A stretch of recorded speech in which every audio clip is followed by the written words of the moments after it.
મુન્દ્રામાં વ્યાજખોરોની બેફામ હરકત, વ્યક્તિએ ત્રાસથી દવા પીધી। મુન્દ્રા શહેરમાં રહેતા આશિફ નવસાડ અલી નામના વ્યક્તિએ વ્યાજખોરોની હેરાનગતિથી ત્રસ્ત થઈ દવા પી લીધી હતી।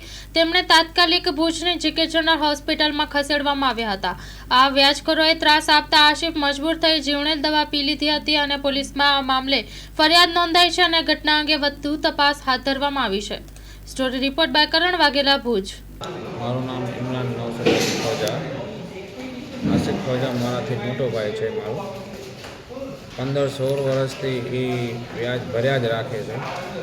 હવે અમારા પાસે કાંઈ બચ્યું નથી કે અમે ભરીએ। અમારી માલ મિલકત બધું અમે વેચીને એને આપી દીધું।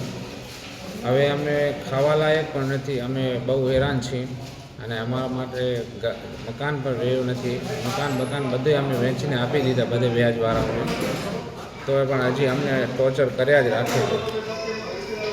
કાકા પહેલાં કાંઈ ફરિયાદ કરેલી એ લોકો ઉપર? 6 મહિના પહેલે મારો ભાઈ આશિફ નવસાડ અલી ખોજા દવા પીધી હતી ત્યારે અમે કરેલી હતી એ લોકોએ, ને પોલીસ પણ બરાબર લીધું હતું। એ લોકોએ પણ મદદ કરી હતી। ત્યારે આ લોકોએ કીધું હતું કે અમે તમારું બધું પતાવી દઈશું। પછી થોડોક ટાઈમ પછી એ લોકો ફરી ગયા પાછું એ લોકોએ ટોર્ચર ચાલુ કરી નાખ્યું અને પછી હેરાન કર્યું તો પાછું એને એવું થઈ ગયું કે પાછું એને દવા પીવી પડી।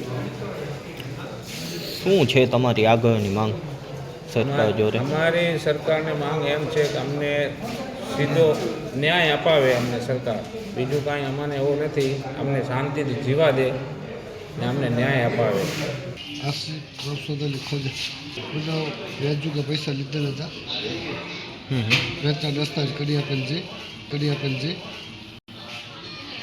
એ લોકોએ વેચાણની મૂડી અને વ્યાજ કમ્પ્લીટ ક્લિયર કરી આપેલ છે, પણ તેઓએ પાછા દસ્તાવેજ બનાવીને મૂડી હતી ચીટિંગ કરી છેતરીને ખેતરના પૈસા લઈ પછી કહી દીધું અમે આ ફ્લેટને દુકાન વેચાતા લીધેલા છે, તમારા નથી। કોણ હતો વ્યાજવાળાને? વ્યાજવાળા ધીરેજલાલ મગનલાલ ઠક્કર અને એના ધર્મપત્નીના નામે છે દુકાન ને ફ્લેટ, ગુરમતીબેન ધીરેજલાલ મગનલાલ ઠક્કર, અને એના પતિના નામે એક ખેતર હતું।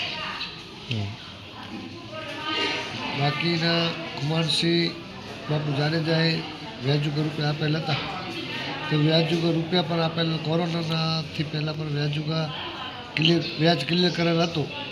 ત્યારબાદ આશાપુરા કોમ્પ્લેક્સ ઉપર 2 દુકાન ફ્લેટ જે મારા વ્યાજુકા રાખેલા હતા તેના ઉપર કબજો કરી અને ભાડું તે પોતે લઈ આવતા હતા। કેટલા ટકા વ્યાજ લેતા હતા? પહેલાં મારા શરૂઆતમાં મને કુમારસિંહ બાપુ 8% વ્યાજનું કીધું હતું, 8% આપતો હતો, અને પછી 3 વર્ષ પછી મને કે હવે 3% ઘટાડી દેવું, 3% દેજે। દુકાનના કબજાની બધા છીની લીધા હતા, અને હરિનગરમાં મકાન હતું એ મહેબૂબ રજબ અલી ખોજાને મેં વ્યાજમાં આપેલો છે। આગળની કોઈ રેકોર્ડિંગ નથી 10 વર્ષ પહેલાંની। મારે એ મૂડી આપેલ છે, એ લોકોને વ્યાજ આપેલ છે। વ્યાજ મૂડી નથી કરતી, મારી મિલકત છે જે મને પાછી આપી દીધી।